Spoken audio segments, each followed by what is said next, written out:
une berceuse pour endormir les enfants le soir, une berceuse pour réveiller ses parents ou ses grands-parents le matin.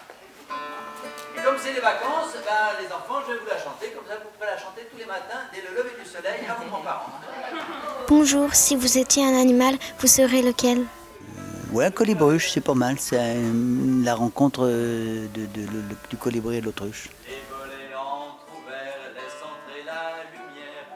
Si vous étiez un jour de la semaine, vous seriez lequel ? Je serais un jour au hasard, parce que j'aime bien comme ça les jours qui... ils sont tous bien. Avant, quand j'étais à l'école, il y avait des jours, je vois, il y avait telle matière, tout ça. Alors là, j'aimais pas trop le mardi, parce qu'il y avait ça aussi. Maintenant, je fais un peu ce que je veux. Alors on va dire, quand même le dimanche, allez, le dimanche. Rire dans les arbres. Si vous étiez un instrument de musique, lequel seriez-vous ? Un violoncelle. Parce que j'avais bien envie d'en jouer, mais je crois que j'aurais pas le temps d'apprendre. Vu l'âge qu'il est. Le petit oiseau va sortir de l'œuf et sa maman qui n'est pas là. Si vous étiez une devise, laquelle seriez-vous ? Va où le hasard te mène, avec surtout des amis que tu aimes. Au lieu de vous moquer de moi, sans arrêt. Si vous étiez un lieu, lequel serez-vous ? Alors peut-être un sous-bois avec une petite rivière, un petit ruisseau qui passe pour faire des barrages, pour retenir un petit peu l'eau. Et quand même pas loin du sous-bois, un petit point de vue pour voir un paysage vaste.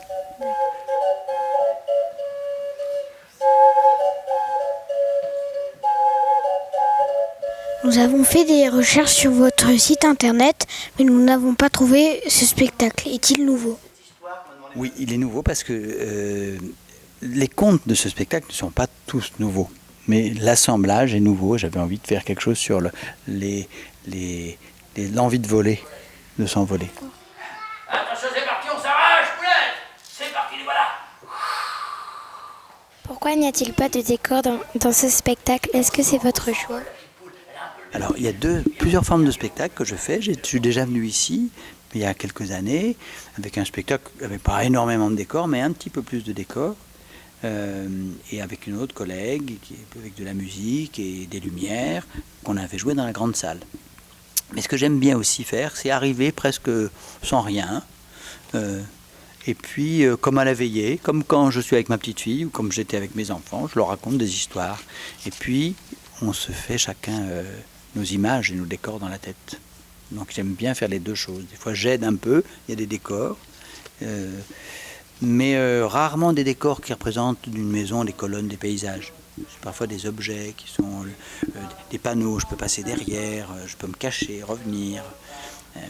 Voilà. Mais aujourd'hui, c'était comme si on était à la maison. La vie est arc-en-ciel, harlequin, polichinelle. La vie est chocolat, croquons-la. Y a-t-il un message dans vos histoires ? Alors il n'y en a pas un seul, il y en a plein.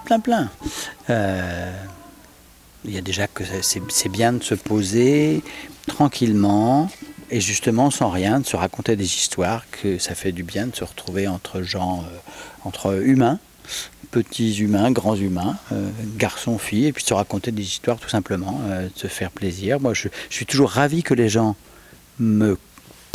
acceptent de passer du temps avec moi. Et puis je pense que le public, quand ça lui plaît, il est content que j'ai été là aussi et que j'ai passé du temps avec lui. Voilà, il y a ça.